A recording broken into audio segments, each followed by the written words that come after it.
एक चीज होती है venous engorgement, of course it will be due to the back pressure, blood की कूलिंग हो जाएगी तो वेन्स में ब्लड जमा होने लगेगा, वेन्स फूलने लगती है। लोअर लेफ्ट में हमने पढ़ा था वेरिकोज वेन्स कहते हैं उसको, right. Similar varicosities you will also sometime find in breast.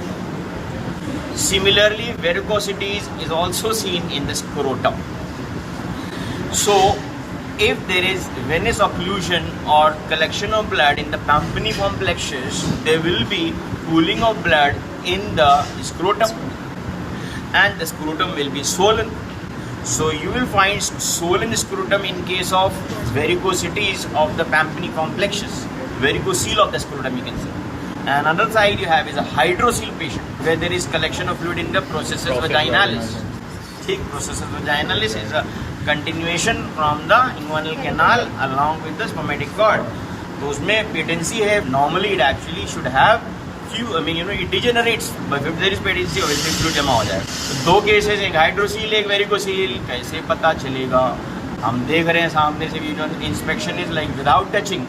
Without touching अगर आप देखोगे तो दोनों में स्वोलन स्क्रोटम मिलेगी. लेट मी डिफरेंशिएट नाउ, छोटा सा हेडिंग क्लियर कर देते हैं. Differences between a hydrocele and varicocele. ठीक है, we talking about scrotal hydrocele engorgement of the pampiniform plexus, that is the varicocele of the scrotum. तो फर्क क्या है दोनों में क्या फर्क आएगा? कफिंग में मतलब अगर दिखता है तो इंस्पेक्शन बेसिस पे क्या दिखेगा? वेरिकोसील ऑफ द स्क्रोटम में left testis will be sagging down. Important, ठीक है.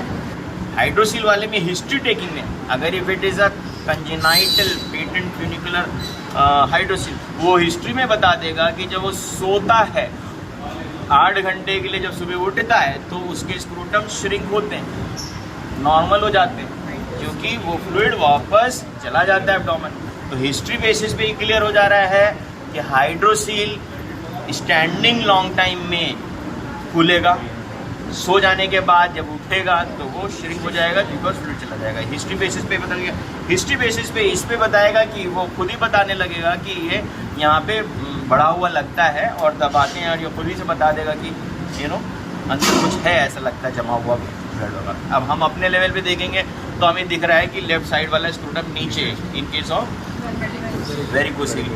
फिर एक चीज़ होती है कि पाल्पेशन. अब हम पाल्पेट करके देखेंगे, specially when you palpate a scrotum you have between your thumb and the index and the rest of the fingers reaching up towards the spermatic cord, right, reaching up towards the superficial inguinal ring. So when you palpate you will find there are actually worm like feeling. Earthworms नहीं होते हैं, ऐसा लगता है earthworms भरे पड़े हैं इसके अंदर, ठीक है. वॉर्म लाइक फीलिंग आएगी हम स्क्रोटम को पाल्पेट करेंगे in case of varicocele. Hydrocele में क्लियर कट फ्लूइड होगा, डायरेक्ट खड़ा हुआ बंदा तो वो काफ़ी स्ट्रेस्ड होगी इसकी.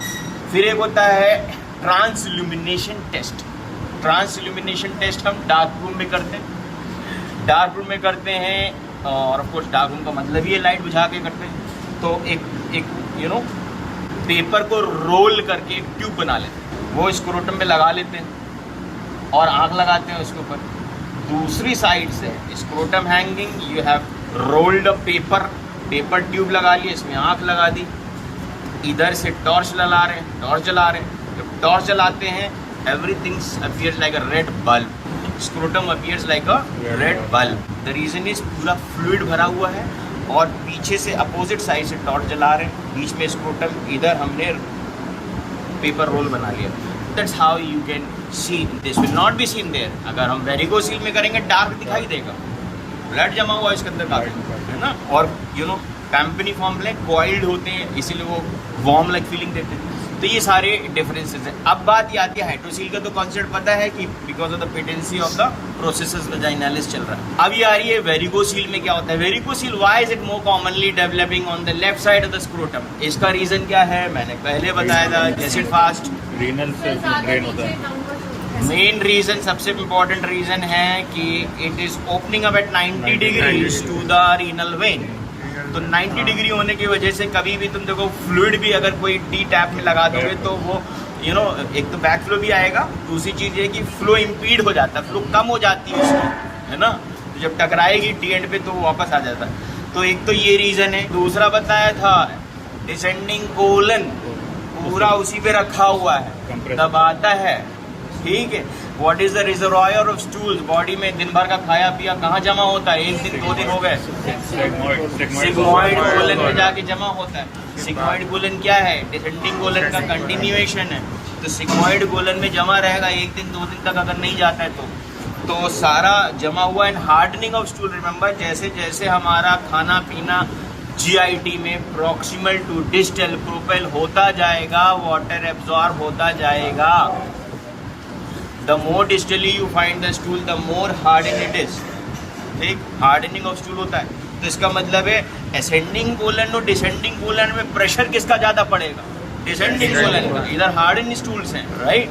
तो इस वजह से भी ये दबता है। ये क्वेश्चन आ चुका है Rajasthan university of health sciences में, क्वेश्चन पूछा था, तो ये सारे रीजन बताए मैंने तुम्हें। चलो अच्छा है, डिसेक्शन के साथ साथ पढ़ते समझते भी रहना चाहिए, कॉन्सेप्ट तभी तैयार होते।